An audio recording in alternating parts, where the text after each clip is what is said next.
This is the I Love Success podcast. I'm Peter Jarboh, and I have made a vow to myself to help as many people as possible to achieve their dreams. Let's get started. Hey guys, and welcome back to the I Love Success podcast. If you're new to this show, I'm super happy that you're here, and you'll notice quite quickly that we're here to share. We're here to honor amazing human beings' journey and to give you the tools so you can find your success, your happiness, and whatever that means for you. My big fat mission is to help at least 10 million people to achieve their dreams. And I do that by bringing on some of the brightest minds on this planet. To be honest with you, I'm super excited for this specific episode because I have a fellow athlete here. I have a young man that went to Harvard, went to Cornell, created an amazing life in his industry, helping others to be great at what they do. But not only that, he's written several books about life and becoming a better human being. And we're going to talk about that, but we're also going to dig a little bit deeper to his newest book, Aspire Higher. And that's a book that is meant to guide readers to truly love yourself. And let's just stop there, to truly love yourself. And I think that's what we all struggle with sometimes, right? And then we try to love other people. So love yourself is something that I'm really keen on discussing. And the book is about so much more. But without further ado, let me welcome Ken Lindner to the I Love Success podcast. Hi, Peter. It's a pleasure to be with you and all the people out there, and it's an honor to be here. Thank you so much. So let's just dig deep to some questions that I have, because I never went to Harvard and I always admire people that have gone to these amazing schools. But let's go even further back.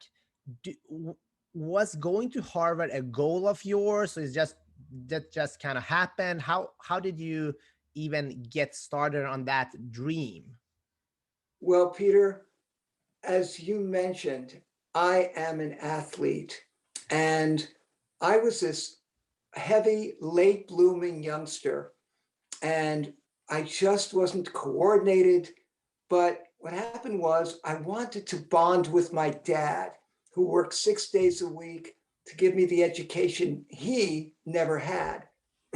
And the way I realized I was going to bond with him was athletically.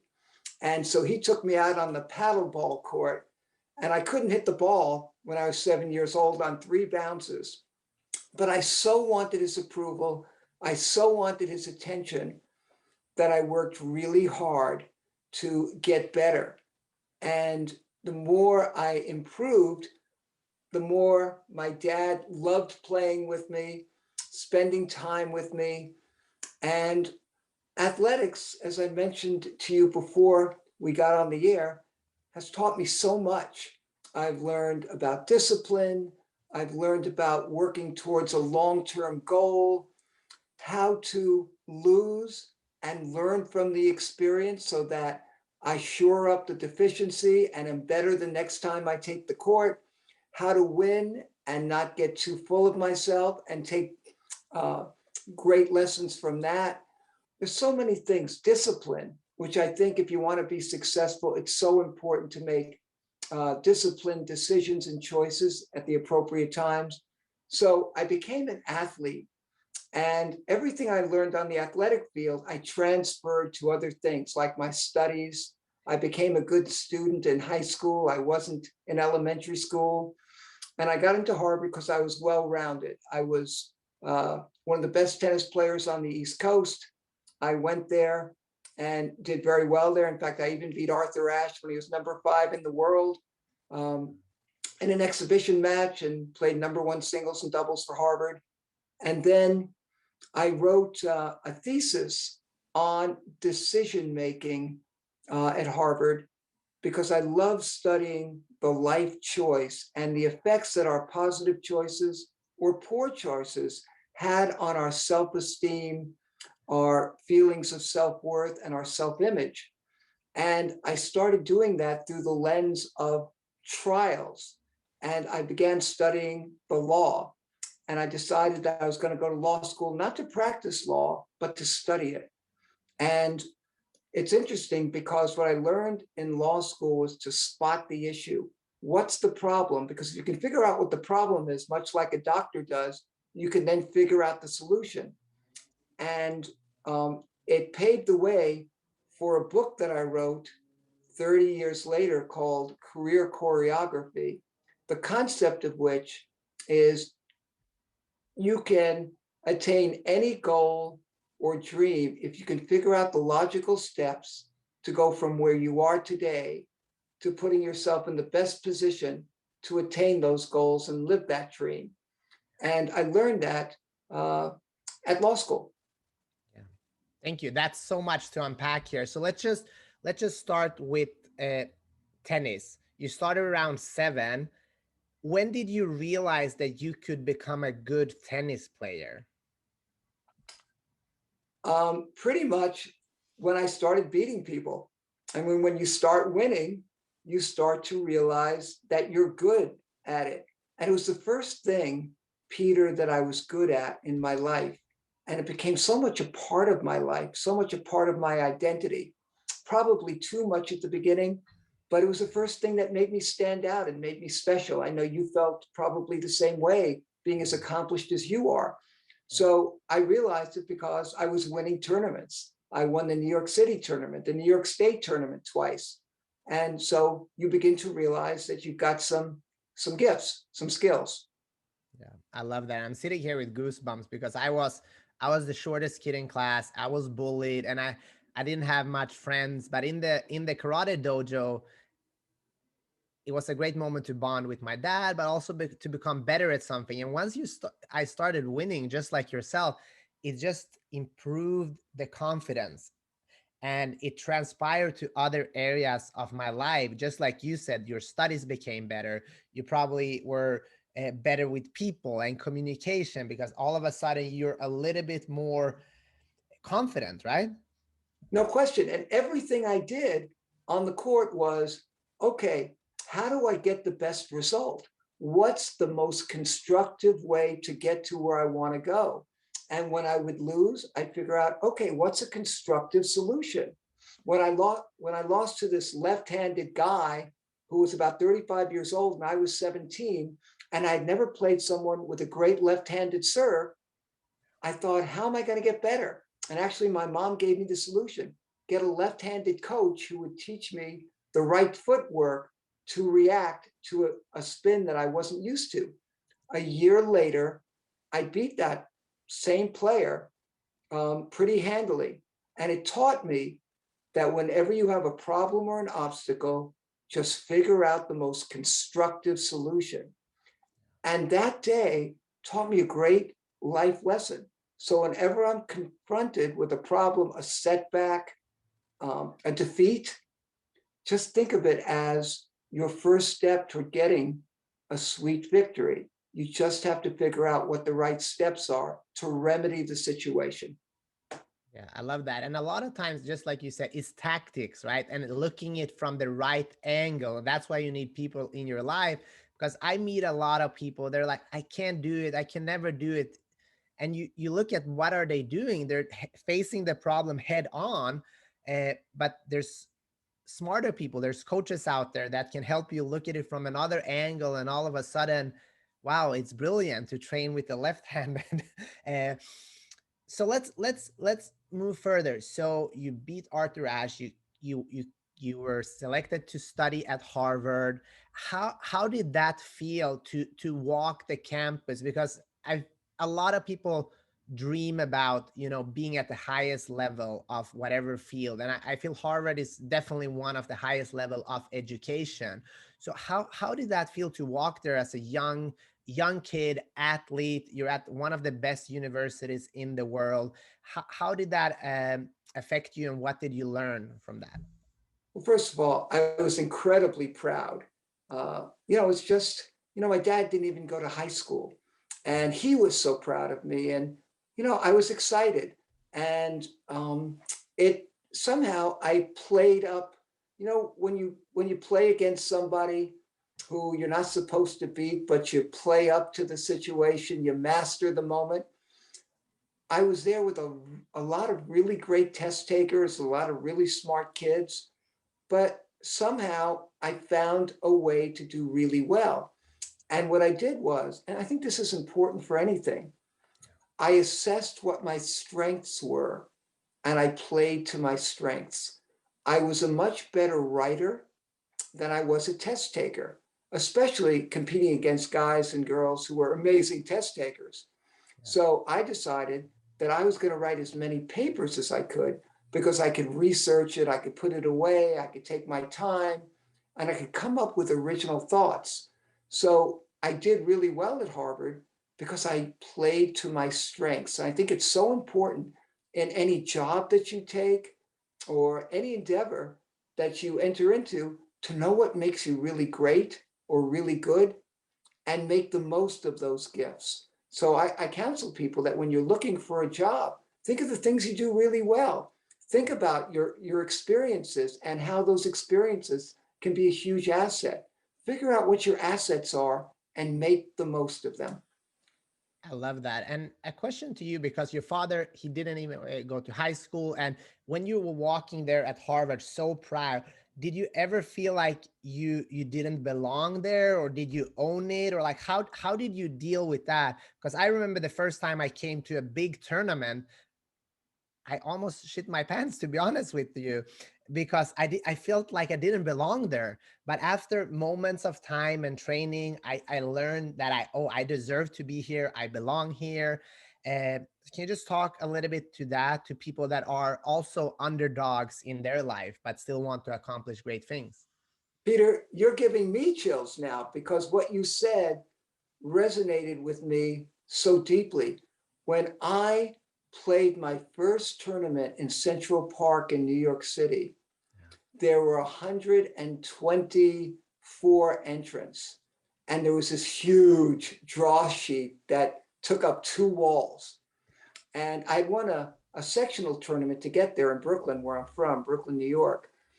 And I'm looking at all of these 124 players, and I must have looked terrified because some stranger whose name I remember to this day, his name was Victor Garvin, because I asked him, came up to me and said, just don't worry about all those other people. Just play your game. I've seen you play. I know you will do well, but don't worry about everybody else. Just be the best you can be. Have tunnel vision. And he got me through that tournament. I actually won the tournament. And part of that was that I didn't get psyched out because I was playing in a bigger arena. And it's always worked for me. Just go there and play your game and be the best you can be. And I try never to seek perfection because that's impossible. I just try to be the best I can be and practice like crazy. I am, as my son would say, a grinder.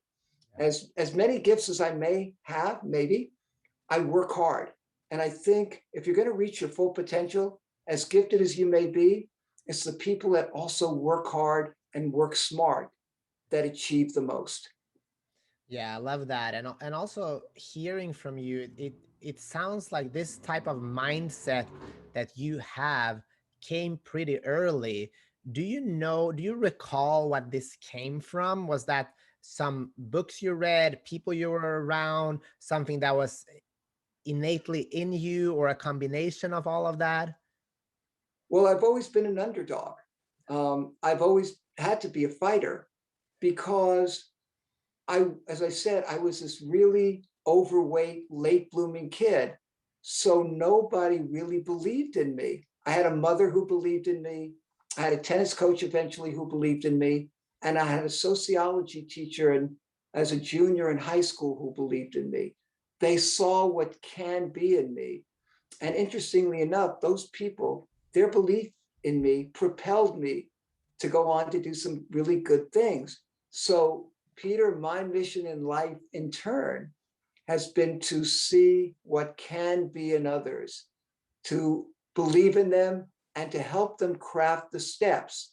Career Choreography, my book, how to go from where you are today to where you want to go. So my mission in life is to be, as Bette Midler sang, the wind beneath their wings. I love that. And talk about that paper in decision making, because I'm big, my goal, I study success. And I think one of the most important things that hinder people from being successful is their decision making process. So, what did you find in that paper, and what have you found in the past 20, 30 years of helping other people that we can do to make better decisions faster, to move in the direction we would like? Well, this is all about what my new book, Aspire Higher, is about. Yeah. And first of all, it's really important. The first thing is you need to dig down deep and don't be defensive. Know what it is you really want in your life. Know what your values are. Know where you want to get to, what makes you happy. Because then, first of all, you can start to chart the course to get you there.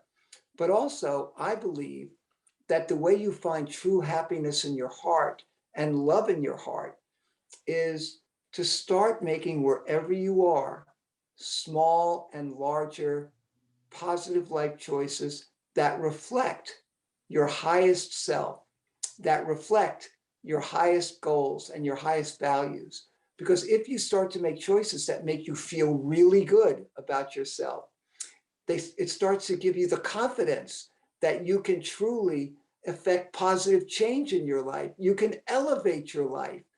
You can take control of the things you can control. And that gives you confidence, and it builds your self-esteem, and it builds your self-worth, and your self-image is elevated. All the things I talked about in college. And I believe when you start making more and more positive life choices, because you're successful, you hunger for more success. So you make more good, positive life choices.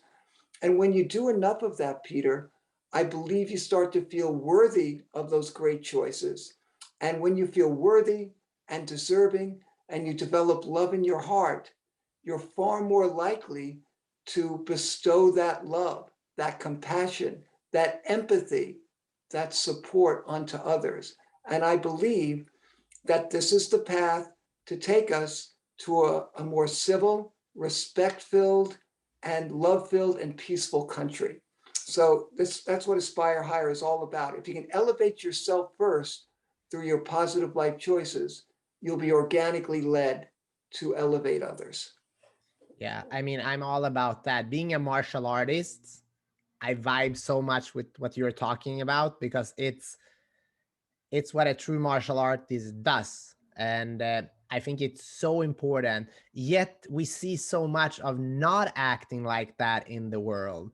So what can people, what's the first step to start in regards to loving oneself? I mean, there's so much self-destruction out there.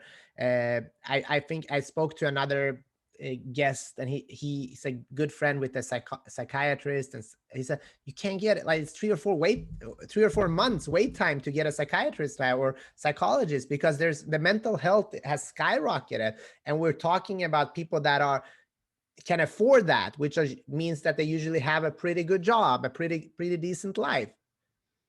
Well, I think the most important thing, as I mentioned, is know what you really want, know what you really love, know what will make you feel great, and then make choices, positive choices to help you get there.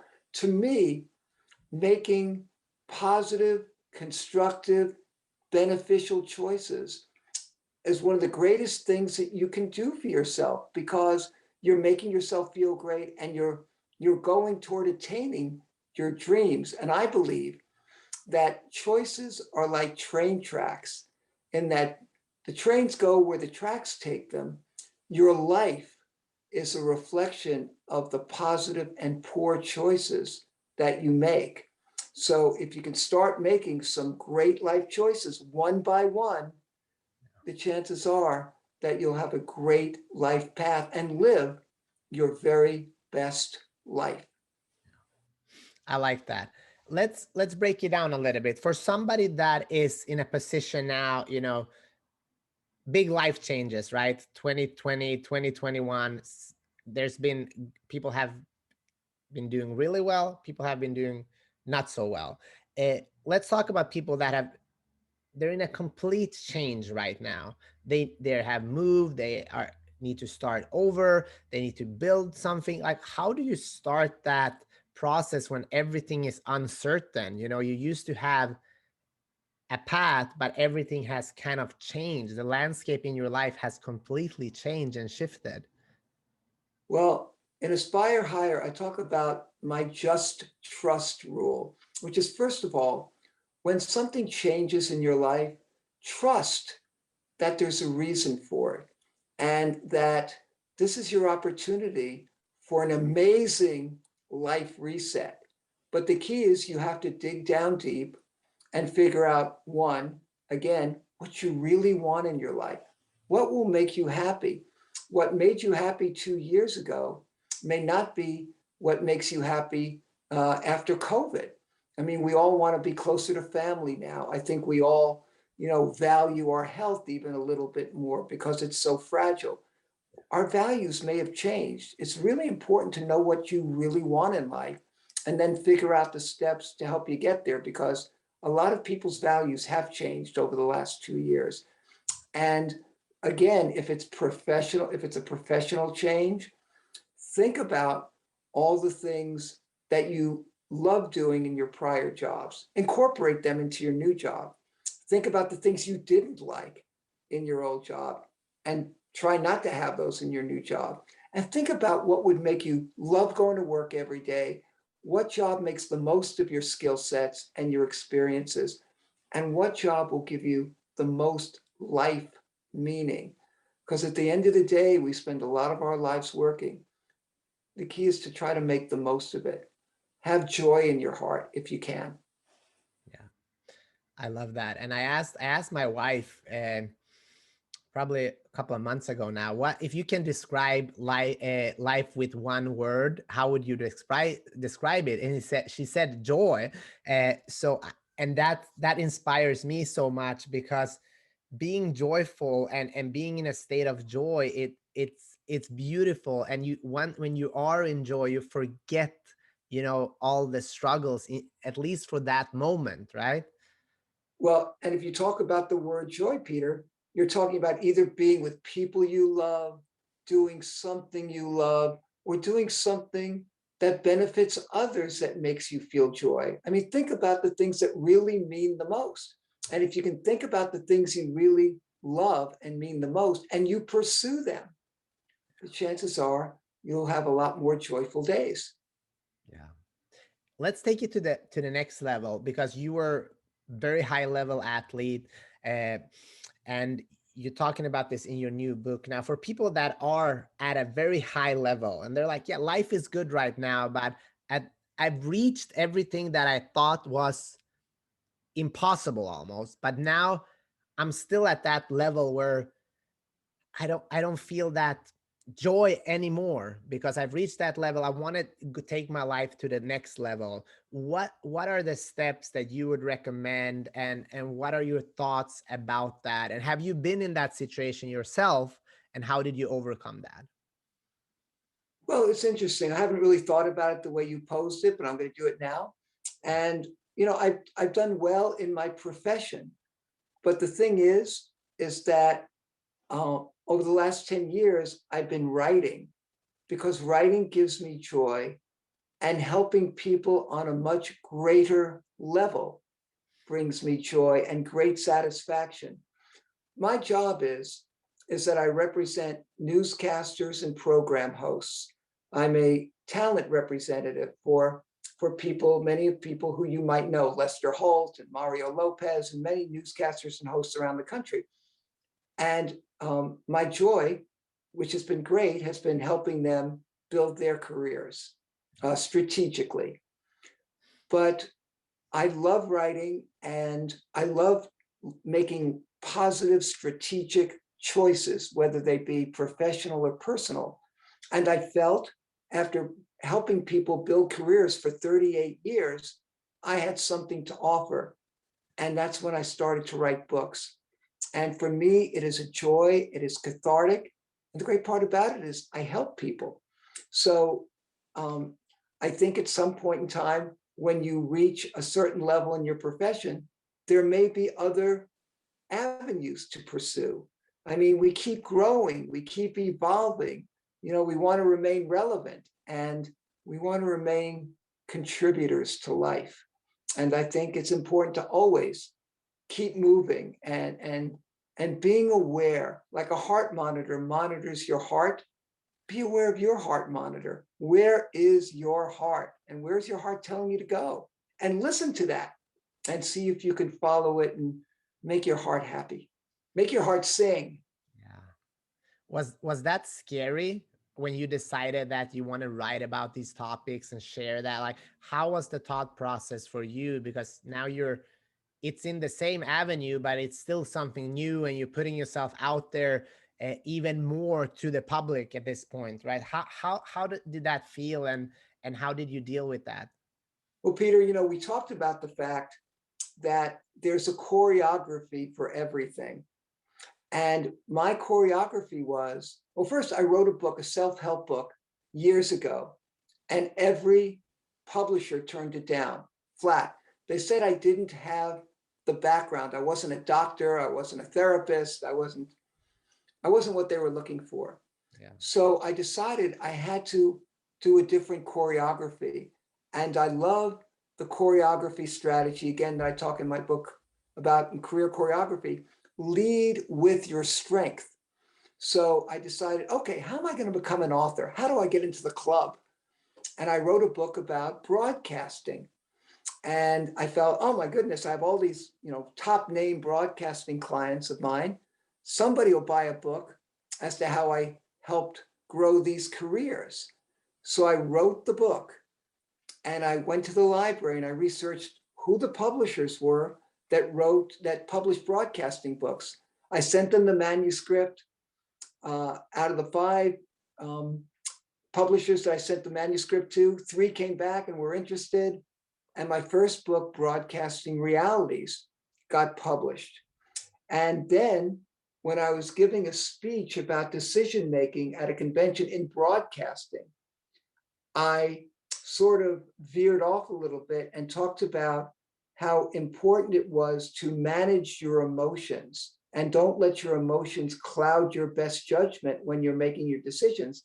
Because when you're angry, when you're sad, when you feel hurt, when you feel resentful, when you're depressed, we often make snap decisions to make us feel good for the moment. But those decisions often are inconsistent with our highest goals. Well, an ex-Oprah producer came up to me and said, nobody's ever talked about emotions the way you do. You should write this book. Well, I wound up writing it. It took me 5 years. And I wrote a book called Your Killer Emotions, in essence, How to Master Your Emotions. And I did get somebody to buy it, and it got published. It became a bestseller. And all of a sudden, I was an author, and I was an accepted author. And now I'm just branching out and growing, and everything I'm writing, Peter, is under my umbrella, Positive Life Choice Psychology, and it's positivelifechoicepsychology.com, which is the website. And everything I write is about how to make the best life choices for your life. So it's been fun. Yeah, thank you for doing that. I mean, elevating the world with a positive consciousness, I think it's so important. And if we can all do that, life will be better as we know it. The world will be better as we know it. So, self worth and self esteem. Can we just talk about that? What are really the differences between those two, and how do you develop both? Well, I really feel like when you make positive life choices, when you accomplish things, when you master things, you feel good about yourself. You go, I can do that. And when you start to get the confidence that you can do good things over and over again, whether it's a skill, making life choices, um, winning a karate match or tournament or whatever that term is, Or as I said, winning my tennis matches. How did I know I was good? Well, the litmus test was I kept winning. Yeah. So I must be pretty good. Yeah. So, you know, you start to develop confidence and high self-esteem. You feel like, you know, I can master this moment. When you go through challenges and you get it right and you become a constructive decision maker, you know, now after 38 years of doing what I do, I feel there's no problem I can't solve because I've seen it before and I've done it. I remember years and years ago when Tiger Woods was in his heyday and he was down by 5 strokes going into the final round of this tournament. And he came back and won the tournament by 1 stroke. And they interviewed Tiger and they said, you know, how did this all happen? He said, I knew I could do it because I've done it before. He had the confidence, he had the self-esteem. He knew, wasn't sure he was going to do it, but he knew he could do it.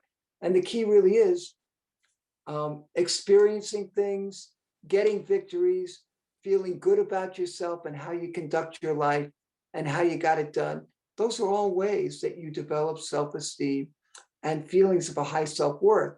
That's why I say if you can start making baby steps with your positive life choices and then go bigger and bigger, and you master those moments, those opportunities, you're going to start to feel good about yourself. You're going to start to feel like you actually can affect positive change in your life and have a far better life. That's why life choices are so important.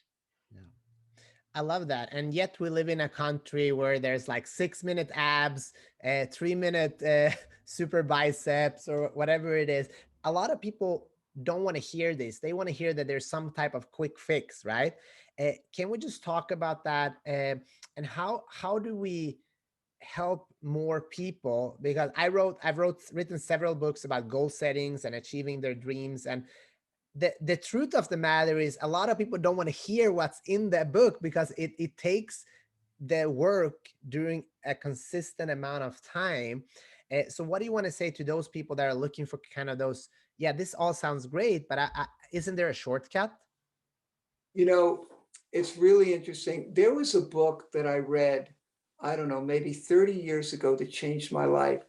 The book was called A Road Less Traveled, and it was written by someone by the name of, I think it was Dr. Peck, M. Scott Peck. And the first line of the book was, or the first 2 sentences were, um, uh, you can't achieve anything without discipline. And the key really is that if you want to be successful and have a great life, there are times when you can't go for the quick fix. Because if you really want to go for your best life and you want to make life choices that reflect your highest self, you have to be disciplined. You have to delay gratification. I mean, when I was playing national tennis tournaments, there were so many times when I was 15 and 16 when they would say, come on out to a party, you know, have some fun with us. And I'd go to sleep because I was disciplined enough to understand that I traveled this far to be in Michigan or Florida or wherever I was. And I practiced all those hours every day to get to where I was. And it wasn't to go to a party, it was to win the tournament. And there are times when you just have to play the long game, as people say. And the people who are achievers, the people who truly self actualize and attain their goals, know when to be disciplined and play the long game and just don't go for the quick fix. Quick fix is okay sometimes. You just have to know when and where to go for it. Yeah. And when you talked about that, it sparked an interest in me early on in my martial arts career. When I was competing, I I didn't really enjoy the competing phase because I had so much pressure on myself to perform.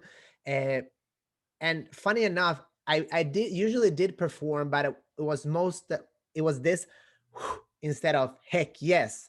But the further on I went in my career, and my best performances was in a completely different mindset where I was happy to be there. I was performing to the best of my abilities. I wasn't afraid of losing, which I had for many years of my career because I wanted to win so much that I got scared. So can you just talk about that? How did you experience that as a great tennis player, and how did that progress as you became a better player and also human being in other areas of your life? Well, Peter, first of all, I've got to tell you, you ask wonderful, wonderful questions. I'm in the business. I represent great interviewers. Thank you, You Chef. know, you're welcome. So, that anything you do in a performance medium, you can't have that outside pressure. You need to be free to take risks. You need to be free to be who you are. And I know I played my best tennis for coaches who believed in me, who never thought I would lose because I wasn't afraid to take a risk. And I talk about this to my clients, you're never going to be the best anchor or host or reporter you can be if you're around people that bring you down, that don't see the best in you, and that don't enhance you. You want to perform around people that believe in you and see the best in you. And I think what happened was when you got older, you believed in yourself. And I bet you were able to attain great heights because if you're comfortable and you're not afraid, you're far more likely to achieve amazing heights than if you are only dealing with fear. Fear works too. I remember, I think it was Jimmy Connors, I'm not positive. I remember seeing a quote and somebody asked him, what what made you win so much? And I think he said, and as I said, I might be wrong, Yeah. I was afraid to lose. And there's a difference between being afraid to lose and being confident and going out there and just saying, I'm just going to let it all rip, grip it and rip it, and I'm going to be the best I can be. And I prepared myself and I'm ready. I think it's the distinction between wanting something and needing something. I Earlier in my career I needed, and we see this in relationship. People are sometimes very needy. They urge for this, or I need this. But if you can elevate yourself to the level of wanting but being okay, I might lose it, but I'm okay pursuing it. Have you experienced that in your life as well, wants versus needs? Yes. And, it's really interesting. If you're going to lose once in a while as a competitor. I mean, Tiger Woods did not win in his heyday every tournament. Roger Federer did not win every tournament. I mean, I can go on with any great athlete. They won a lot of big ones, but they didn't win all the time. And if you're going to go out and compete in anything, whether it's getting clients or anything else, you are going to lose occasionally. The key is learning from your mistakes, shoring up the deficiencies so that you can win even more. But you can't be afraid to lose.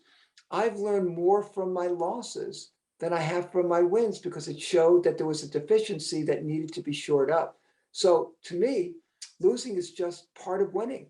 It's the first step to winning and an important step to winning. So don't be afraid to lose because, as they say, if you don't get up to bat, you'll never get the hit. It's so right. I remember earlier in my life, I was one of the best in Sweden where I grew up, and we were selected to compete in tournaments out in Europe.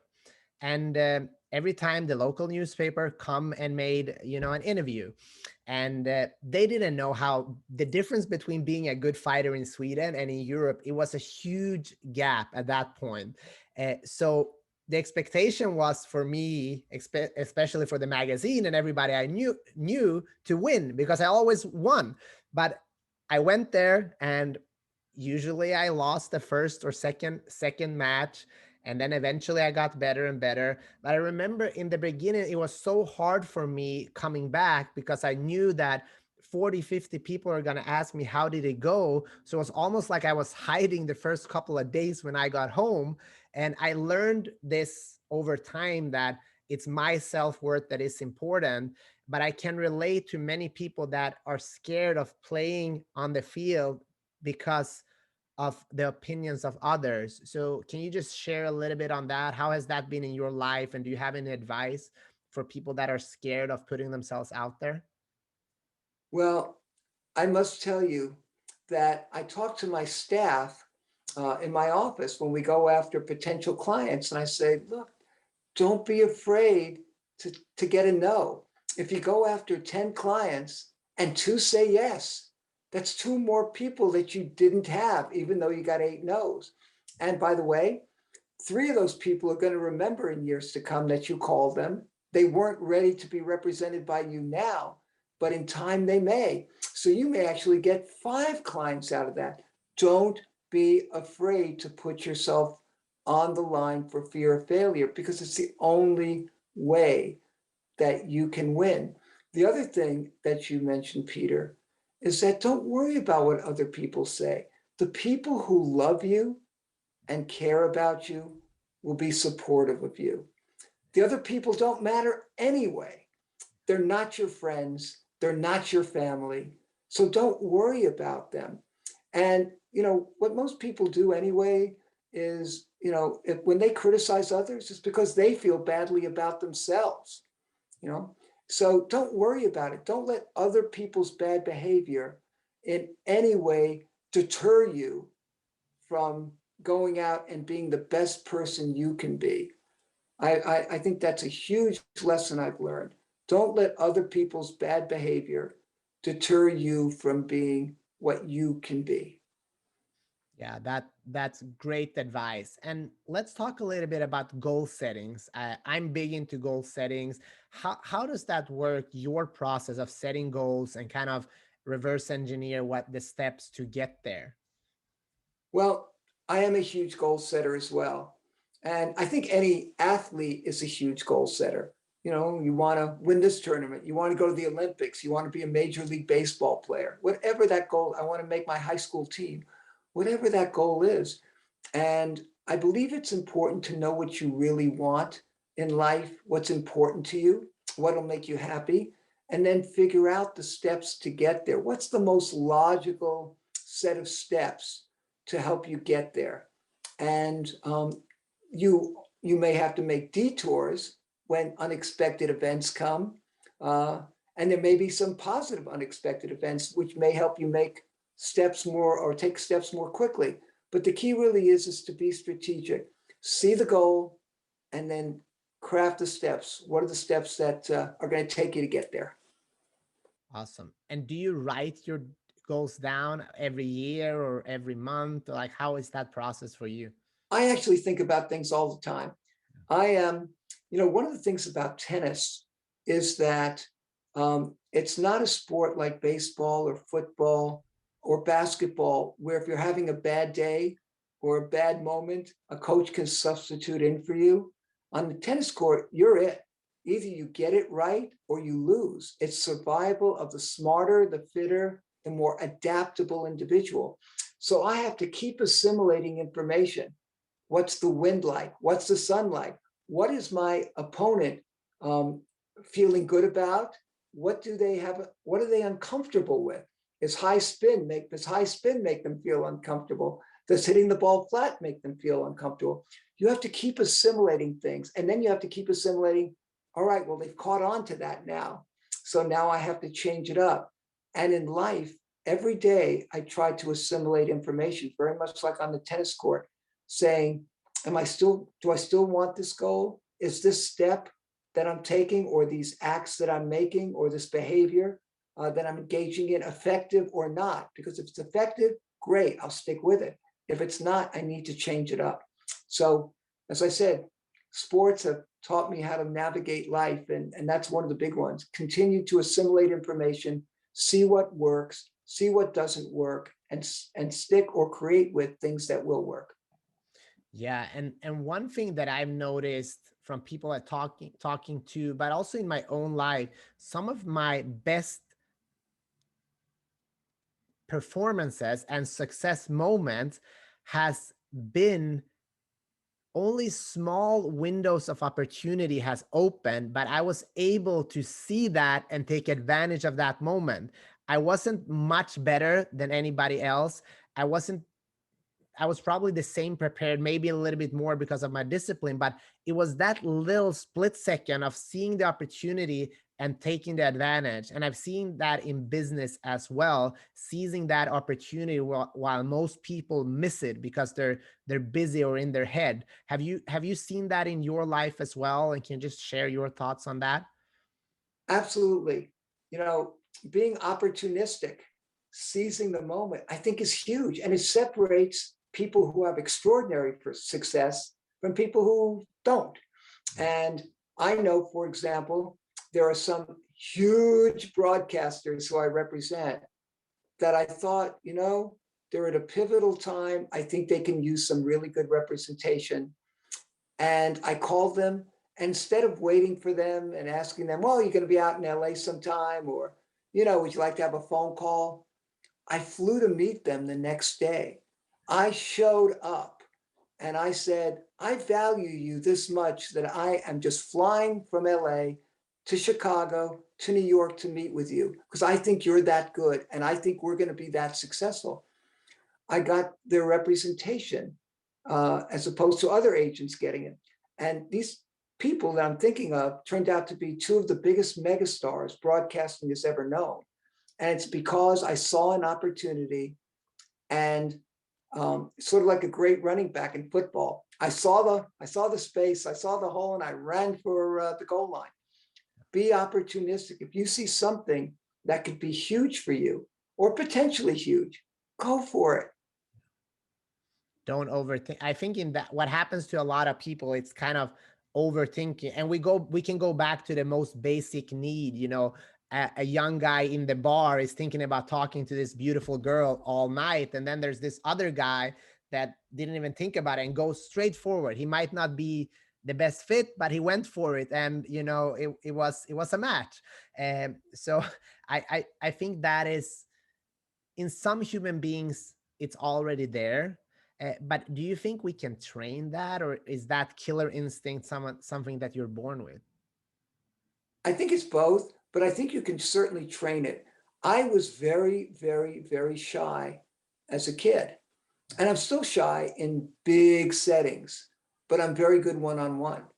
And I learned to take my shots. I learned to go up to people and say, my name is Ken Lindner.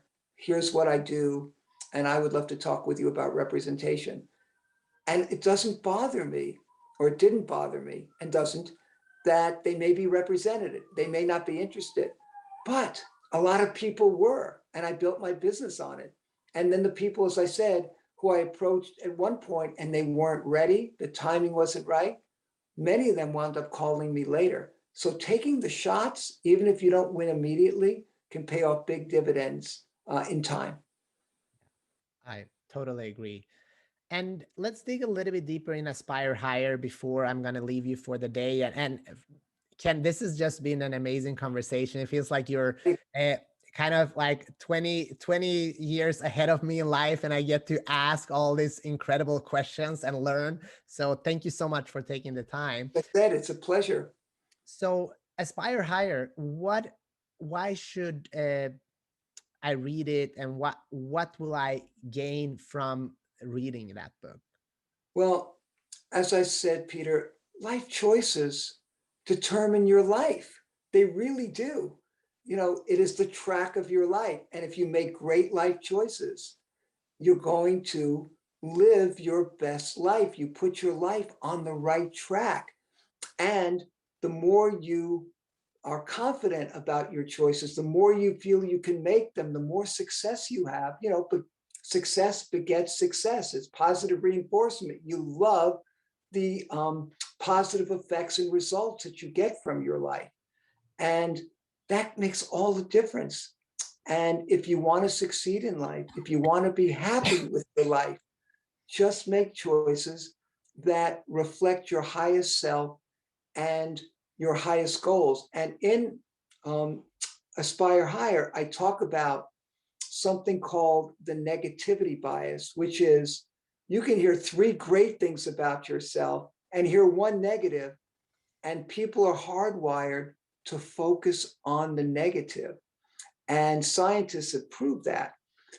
I have a formula to negate the negativity bias. And part of that is if you start to make enough life choices where you feel like you're worthy of great life choices, if you feel like you're worthy of the great life that you're developing for yourself, and you love yourself enough, the chances are the negativity bias won't go there. Because I can hear there are plenty of times when one is successful and a lot of people knock you. And if you're successful and feel good about who you are and you conduct your life and your business the right way, that stuff just sort of rolls off like water on a duck's back. There are ways to not spiral down with the negativity bias. Also, in Aspire Higher, I talk about how to master your emotions, which are so important, how to make your emotions work for you, not against you. So when you're making positive life choices, you can make cognitively clear life choices that do reflect your best self and your highest values. So I think all of those things are really important.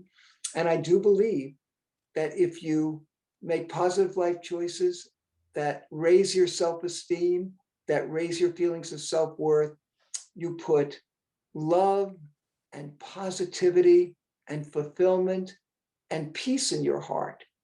And how great is that?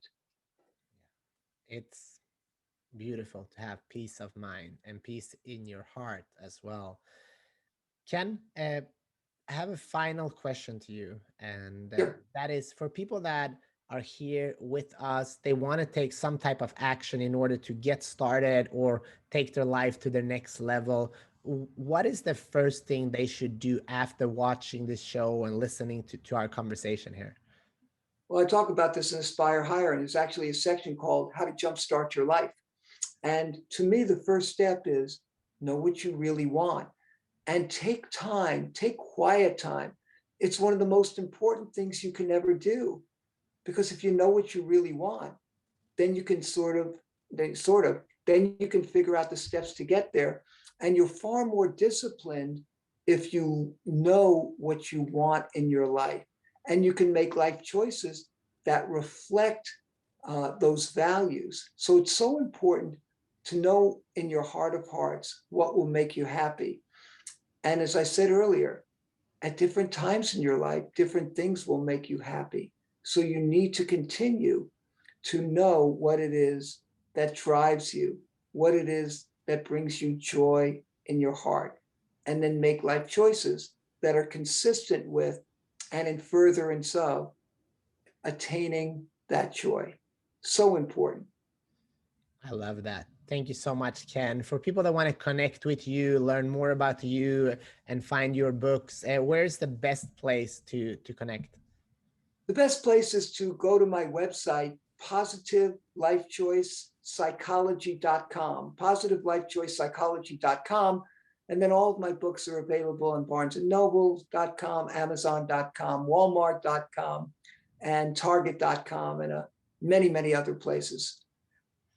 Perfect. Thank you so much, Ken, again for your time. We really appreciate you, and we appreciate you coming on here and sharing all the lessons that you've learned in your life. So thanks again. It's a pleasure, Peter. I really enjoyed it. And thank you for everybody who's out there listening.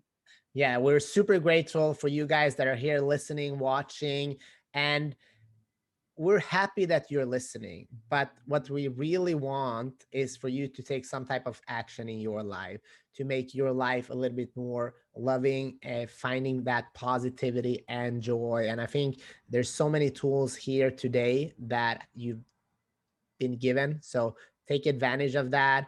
And also, I have a big mission. I want to help a lot of people. I need your help. This show is for free. All of this knowledge is for free. So first off, go and get Ken's book and learn a little bit more. Second, give us a review. Share this with somebody that needs to hear this message so we can help more people and elevate the world to a more positive, happy, happy place that will benefit us all. I'll see you next week, guys. And I'm super happy that you came and listened again. Again, if you're new to the show, we hope to see you next week. Thank you so much. And I'll talk to you next week.